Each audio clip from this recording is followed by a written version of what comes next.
Jordan Peterson has a somewhat controversial and interesting view towards alcohol and alcohol misuse. He talks about the allure, the dangers, and what to do to quit alcohol. Hey, I'm Terry from TalkSober.com, and today I'm going to talk about Jordan Peterson's perspective towards alcohol and how it might help you if you are struggling for answers. Peterson says people can be inclined to drink alcohol because they are sensitive to its anxiety-reducing properties, or because it enhances social communication, or they just enjoy the high, or you can experience all three of these things at once. He also says he is not against alcohol and that he enjoys it, but there are many dangers and problems associated with it. He did stop drinking alcohol when he was 27 years old. He was in graduate school and was very social, which involved a lot of drinking. He realized that he was having difficulty doing both. The drinking was causing him problems with getting his thoughts together enough to do his work well. He also noticed that after a party, the hangovers magnified the problems even more. So he stopped. I mean, kudos to him. I sure wish I was able to stop when I wanted to. But he did have a method for stopping, which I'm going to get into in just a minute. Peterson talks about why so many people enjoy alcohol and become addicted to it. He says that addiction to booze is a substitute for adventure. So many of us are dealing with so much anxiety and so trapped in our routines that the party life romanticized by society and media is the most accessible adventure for us. I know for me, this kind of rings true. It was so easy to go out for drinks with friends or take a day trip into the wine country for some good times. Drinking was definitely easy. But the problem, Peterson says, is that alcohol is addictive and has the potential for some big negative impacts on individuals and society.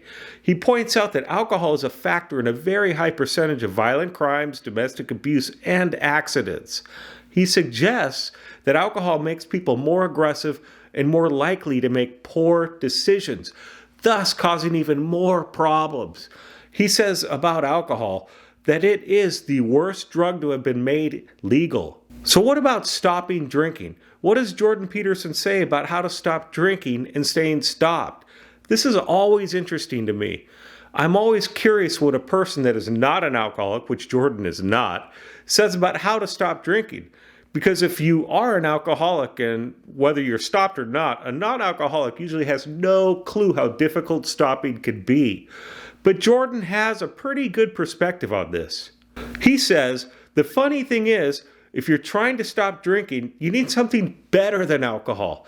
And alcohol is pretty good, so you better find something a lot better. You want to figure out something that you're doing with your life that's worth not getting drunk and screwing up over. He goes on, what's better is you need adventure. You need to get out there and have something to do and something worth waking up for. And that's the substitute for addiction. Now, to me, he's right. It's a bit of a general answer on how to stop drinking, but he is right. I had to find something better than drinking, something I look forward to every day. But it wasn't that easy. When I stopped drinking, I was pretty messed up. I had a lot to recover from, physically, mentally, and financially. I knew what I wanted to do, but I just wasn't capable, at least not yet. It was a slow process, but I just moved forward in the right direction. I took advice and accepted help, and it worked. I stayed sober. Alcohol is no longer an issue in my life, and I have things that I look forward to every day. If you're having trouble with alcohol, listen to what Jordan is saying. Yes, alcohol can be fun. It can make you feel good, but the consequences of alcohol misuse are devastating. For me, I had to stop, and life is unbelievably better. You can stop too, but you have to make a decision to do something about it. Yes, it's a good idea to figure out something better than alcohol to do in your life, but you also need help to get that alcohol out of your life. Go to a doctor, join a sobriety program. Check out TalkSober.com for our sobriety program. We will help you develop a new perspective towards life and alcohol. You will no longer want it. You will be free to follow those things you've always wanted to do. Alcohol no longer has to rule your life. Thanks for watching, and we'll see you on the inside.